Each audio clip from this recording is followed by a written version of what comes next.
Good morning, or good afternoon, or good evening, wherever you are. By the end of this video, you'll know more about what's behind the current world situation and the 1984 style news reporting that we're getting. I come from a war-torn family. My father was in World War II and basically never recovered. My mother was working in the Boeing plant making secret aircrafts for the war. My grandfather was in World War I, and before that, his father was RCMP.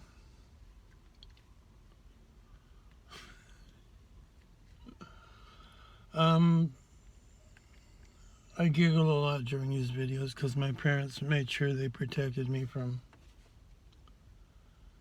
the evil of the world as much as they could until it was too late. So take me seriously, even though I smile and laugh a lot.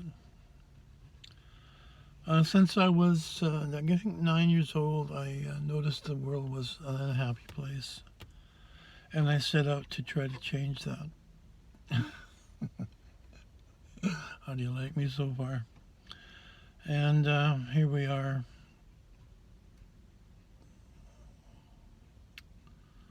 Over 50 years later. Because I've been researching this area my entire life, I have contacts as sources of information. And people just send me stuff. The current situation is Russia and China, the large communist countries, are fighting the Great Reset. They are still believing in world domination. That's their thing. Russia wants to dominate the world. China definitely wants to dominate the world. And the one world government, new world order reset thing is not their thing. So they're resisting that. I did find out that the war in Ukraine, in quotation marks and air quotes, is a trap for the West or the United States or both, which is why it's not going anywhere. The Russians they're poking, hoping the West will jump in. There was that's a false flag. Within that false flag is a smaller one where the nuclear power plant that was shelled. Okay, that's stupid. There's a John Travolta movie called Broken Arrow. Broken Arrow is the term for a missing nuke. And there's one scene where John pulls the guy's rifle down and says, "Please do not shoot at the thermonuclear weapons." So in this reactor, there were 5 cores. And this one was down for maintenance. That's the one that got hit. Now, like the Mexican cartels, I don't believe in coincidence. So this is false flag. Fires were started and they hit the one thing that was not in a position to spread.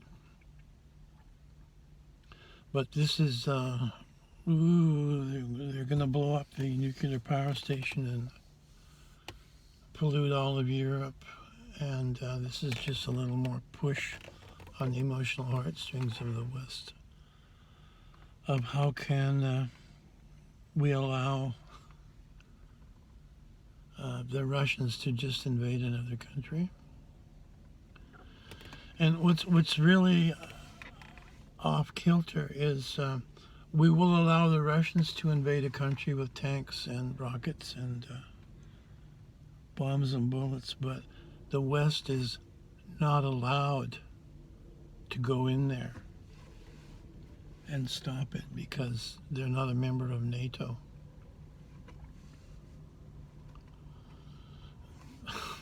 Those things don't go together. If NATO notwithstanding, people of the world in their countries could say, it's been 80 years since we had this kind of crap going on, and we just can't be allowed anymore. We're too woke to have a war. So think about that. A lot of people probably wish that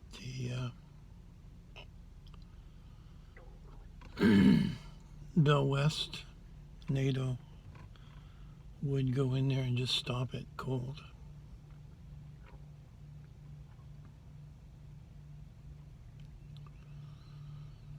And seems to me they wouldn't have to go in as NATO. They could go in, everyone could go in separately and say this is just humanitarian crisis. We're going in to stop it. It's very rude and criminal and very last century for Russia to invade a country. When I was a child, they did that. When I was, I don't know, say 9, 10, we had people come into our neighborhood from Czechoslovakia who were fleeing the Russian invasion there. So the Russians came and took all those countries around the rim to protect themselves from the West. The Soviet Union commies against the American democracy. That's been undone throughout the Cold War and later on. But looks like it's returning. It may not, the whole thing may be a false flag. We're very, very, very deep into the reset. The treason is everywhere. Everything's been bought and paid for.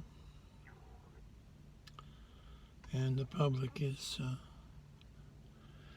slowly finding out, as Canada found out they're no longer the nice country where their Prime Minister brought in UN forces to quell the legal, peaceful demonstration.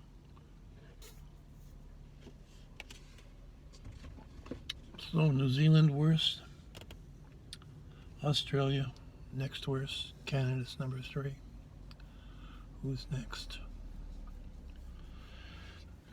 So number 1 on my list of advice is do not sign up to go to the war to save Ukrainians, because this is a false flag to get the United States and the West involved in a war, which may involve some nuclear, just enough to quell or cower the West.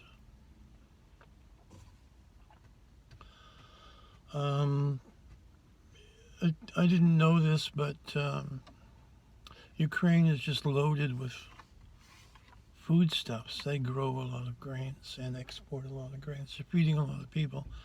So the Russians probably are looking at that as business. People looking towards the next 100 years are expansionist.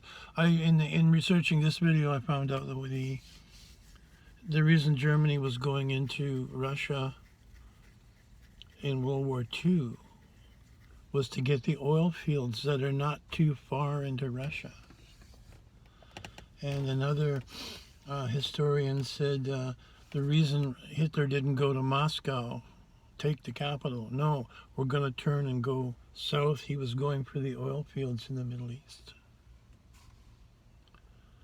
So maybe they already had the Russian oil fields, and this was supposedly a mistake that Hitler made. But these expansionist things seem to always be backed up by a business reason. Why are we doing this? Well, we want the oil, or we want the fields. Behind this is my field, which is astrotheology, which is how the gravity and electromagnetism of the solar system affect the minds of mankind. And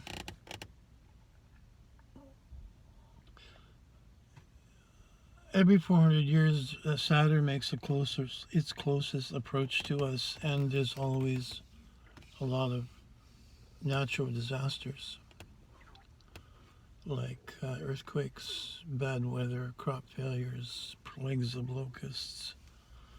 And because of the disaster in the civilization, generally the people rise up against the government, king or government, and say, if you guys can't protect us or handle us or feed us, maybe we need someone else.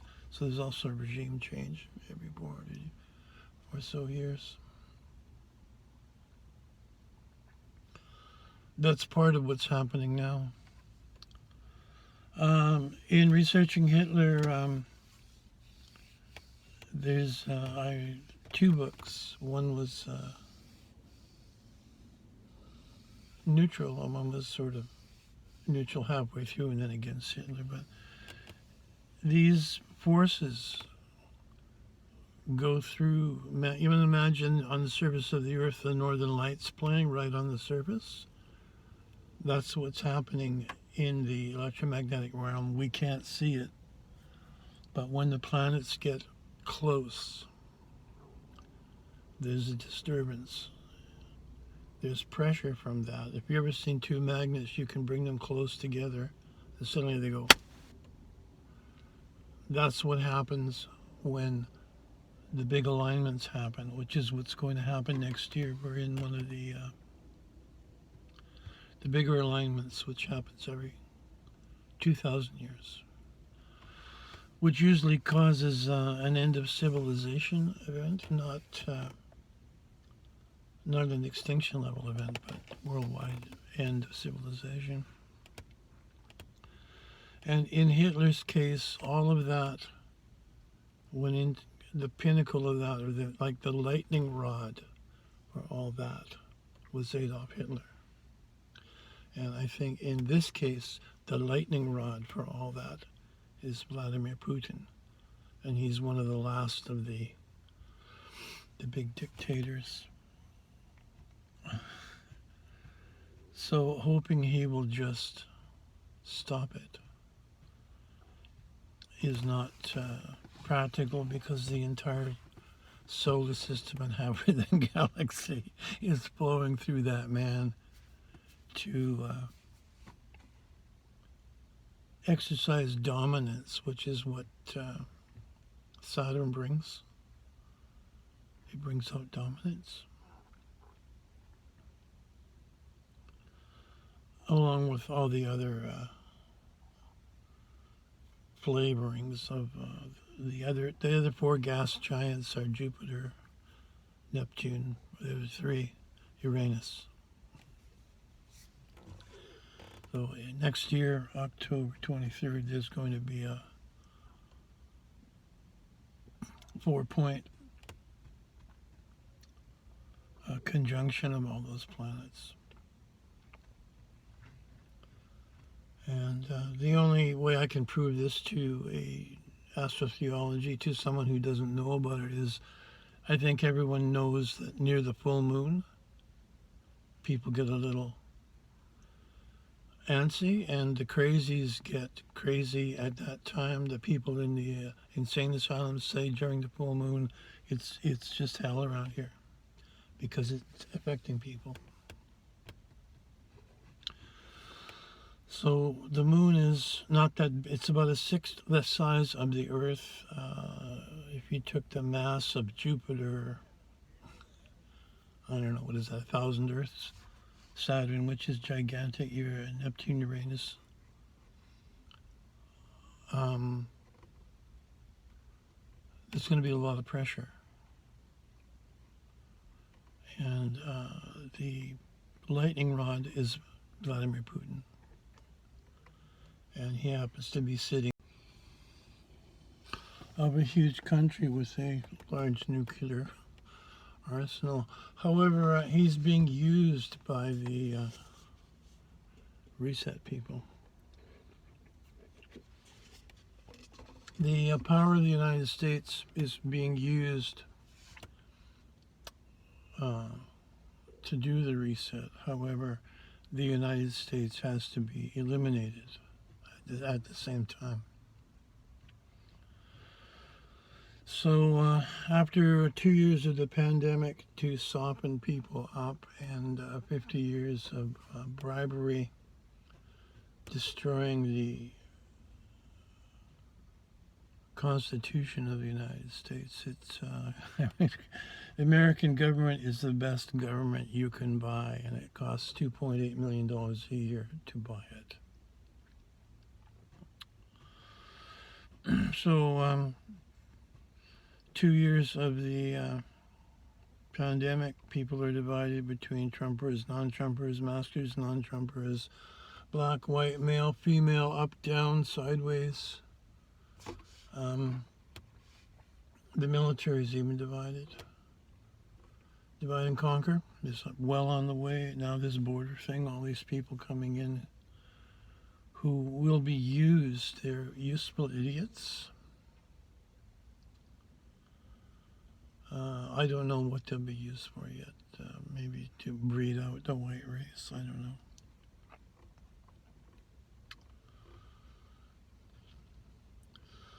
But this thing in Ukraine is a false flag to get the United States involved in a war in Europe. And if all of the military-age men, or at least the 50% of the military that will do what it's told, go to Europe to be slaughtered, they're no longer staying in America to defend America against what's coming over the southern border and the Chinese waiting to pounce. And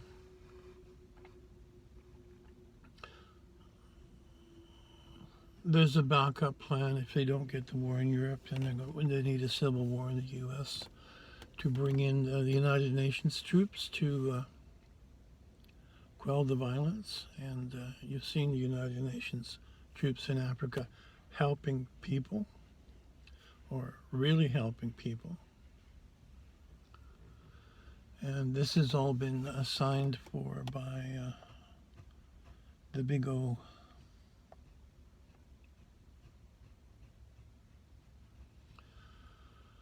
So this is going to happen very, very suddenly.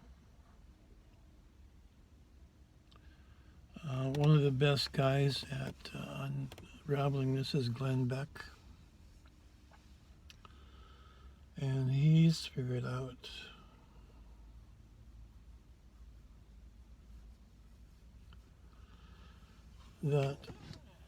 that's where I got the information that Russia and China are fighting the Great Reset.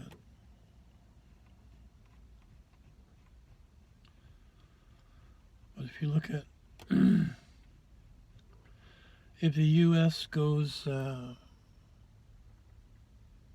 into chaos, it'll be broken up into 10 areas as per the plan. There is a plan, and it'll be no longer be the or a world power. And what Glenn Beck has figured out is sanctions generally don't work because there's always a way around them. But this time, with the global reset people, it's a public, which means governmental, and private partnership, so they can cover all areas. For example, the banks are private, but the governments have said to the banks, we want you to cut Russia off. Which, this is the new development.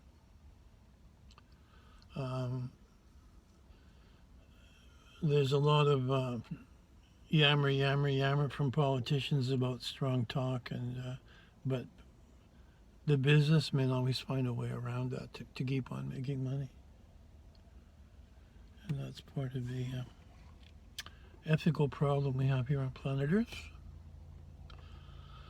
But this time, in the case of Russia, they've managed to do everything but get the United States to stop buying oil from them. And if that would happen, Russia would be in deep doo-doo. And that's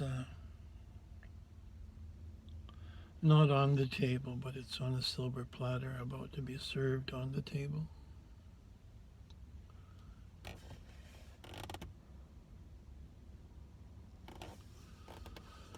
So don't get involved. This is a part of the huge scam of the reset. Another reason for the war is to cover the fact that the damage caused by the pandemic is about to come out. And that can't happen until the reset is firmly entrenched.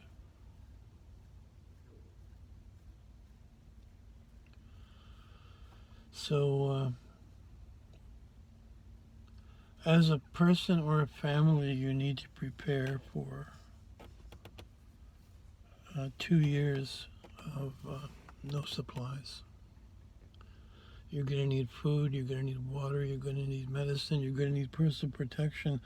And if you didn't see it, they were testing the weather weapons a few months back.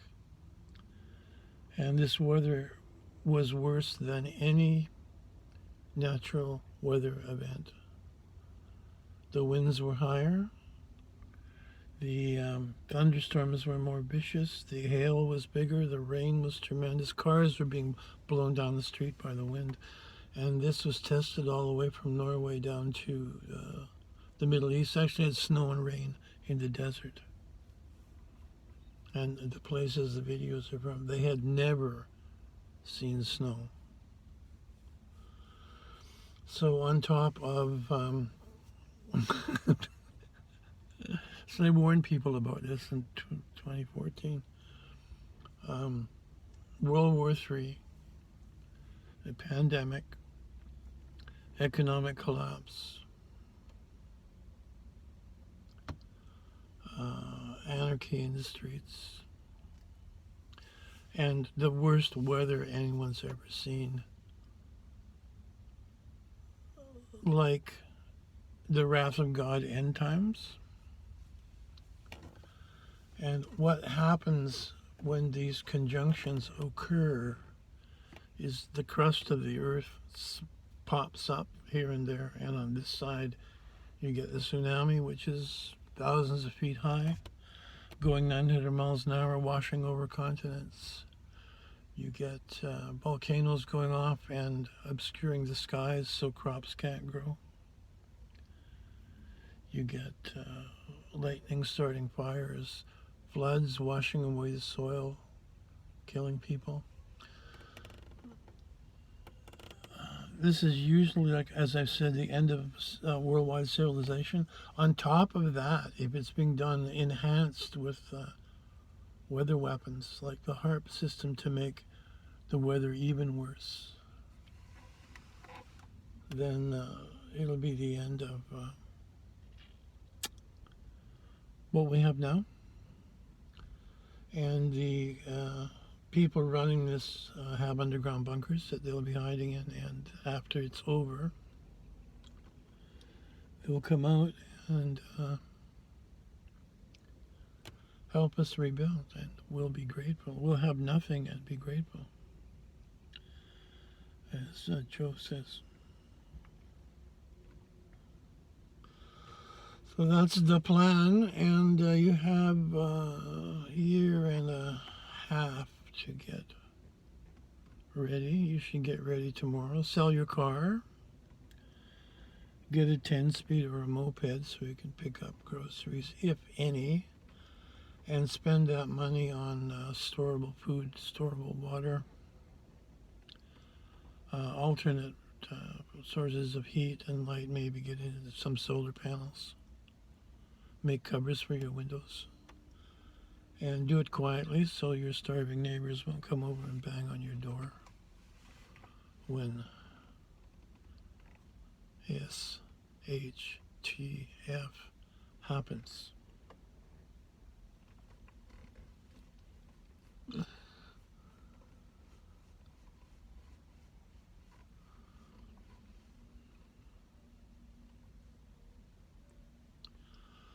I've been trying to stop this for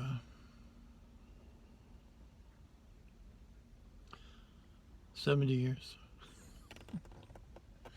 And we're in the final 18 months, so I'm going to keep doing this until they cut the communication lines, turn up the power.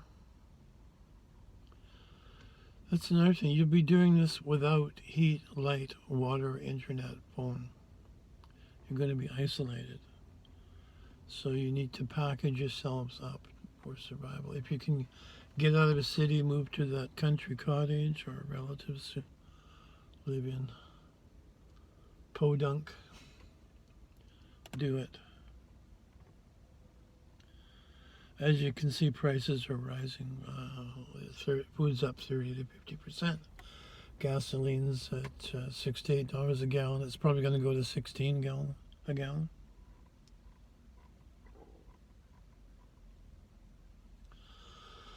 And underneath this, there's the possibility of a much, much worse pandemic. The kill shot pandemic.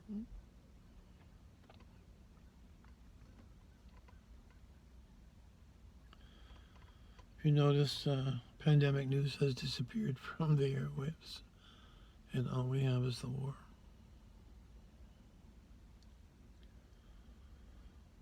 So,